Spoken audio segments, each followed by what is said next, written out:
अस्सलाम वालेकुम, मैं हूं अस्मा नासिर और आप देख रहे हैं आज़ाद न्यूज़। नाज़रीन, एक जलसा वो था पीटीआई की जानिब से जो 22 अगस्त को होना था, जिसको रुकवाने के लिए हुकूमत की जानिब से जी तोड़ कोशिशें की गई और फिर हमने देखा कि वो जलसा जो था वो 8 सितंबर को हुआ।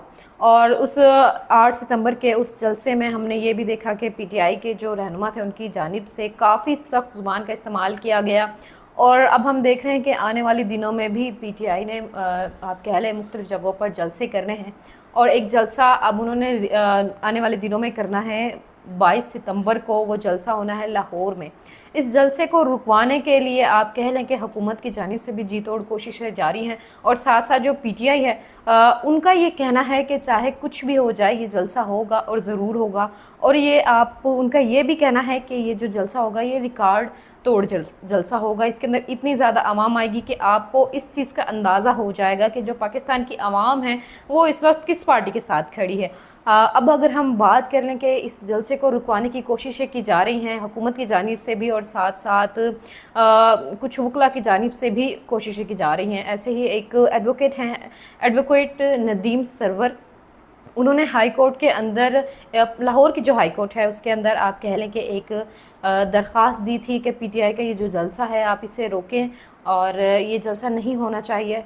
तो उस ये जो दरख्वास्त थी इसके ऊपर आज समाअत हुई थी और जो समाअत के दौरान जो पीटीआई के लिए एक खुशखबरी आई थी वो खुशखबरी ये आई थी कि कोर्ट की जानिब से ये कहा गया है कि पीटीआई जो है वो जलसा कर सकती है। और साथ साथ अगर मैं आपको बताऊं कि समाअत के दौरान बड़े ही दिलचस्प मुकालमे हुए हैं वकील की जानिब से भी, साथ साथ जो चीफ़ जस्टिस हैं उनकी जानिब से भी।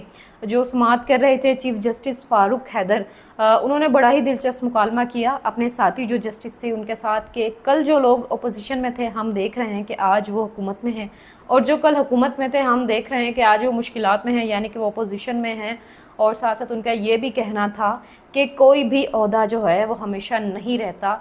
आज हमारे पास ओहदा है, यकीनी तौर पर कल हमारे पास नहीं होगा। तो हमें ये चाहिए कि आज ही हम कुछ ऐसे काम कर लें जो आने वाला वक्त है हमारे लिए वो अच्छा हो जाए। साथ साथ उन्होंने आईजी जो पंजाब है उन्हें भी मुखातिब करते हुए कहा कि आपकी जो ज़िम्मेदारी है वो आवाम को सहूलत फराहम करना है, ना कि किसी भी जो सियासी पार्टी है उनके जो वर्कर हैं उनको हरासा करना है, ना ही ये कि आप ये बताएं कि जलसा होना है या नहीं। तो इस चीफ़ जस्टिस की इस बात के ऊपर जो आईजी पंजाब हैं डॉक्टर उस्मान, उनका ये कहना था कि हम किसी भी पार्टी के जो वर्कर हैं उनको हरासा नहीं कर रहे, हम सिर्फ वही कर रहे हैं जो हमें कमा दिए जा रहे हैं। और उनका ये भी कहना था कि हमारी पूरी कोशिश है कि हम शहरियों का जो तहफ़्फ़ुज़ है उसको यकीनी बनाएं।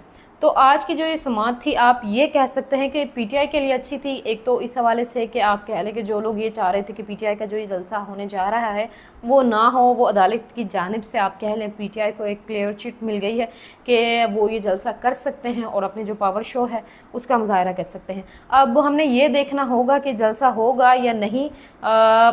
ये तो शायद कबल वक्त ही होगा, क्योंकि हमने देखा था कि 22 अगस्त को जो जलसा होना था वो भी 22 अगस्त की जो सुबह क्या वक्त था उस टाइम न्यूज़ आई थी कि जो जलसा है वो मुंतकिल हो चुका है नेक्स्ट डेट को। तो ये जलसा होता है लाहौर में या नहीं होता, इसके लिए हमें उस दिन का इंतज़ार करना पड़ेगा जिस दिन जलसा होना है। क्योंकि आपको पता है कि पाकिस्तान में आप पेशगोई नहीं कर सकते कि ये काम होगा या नहीं होगा, क्योंकि पिछले कुछ दिनों में या पिछले कुछ माह में हम देख रहे हैं कि पाकिस्तान की जो सियासी सूरत हाल है वो इस कदर तेज़ी से बदल रही है कि आप आने वाला जो एक घंटा है उसके बारे में भी यकीनी तौर पर नहीं कह सकते कि क्या होगा या क्या नहीं होगा। लेकिन हाँ, आप ये ज़रूर कह सकते हैं कि आज पीटीआई को थोड़ा सा रिलीफ ज़रूर मिला है लाहौर हाई कोर्ट से। इस बारे में आप क्या कहते हैं या आपको क्या लगता है कि पीटीआई इस जलसे को उस तरह से कर पाएगी जिस तरह से वो करना चाह रहे हैं, या इतने अवाम जो है इस जलसे में आएगी जितनी तवक्को पीटीआई के रहनुमाओं को है? इस बारे में आपकी क्या राय है आप हमें हमारे कमेंट सेक्शन में बता सकते हैं। फ़िलहाल के लिए इतना ही। अपनी होस्ट अस्मा नासिर को दीजिए इजाज़त, आपसे फिर मुलाकात होगी। अल्लाह हाफ़िज़।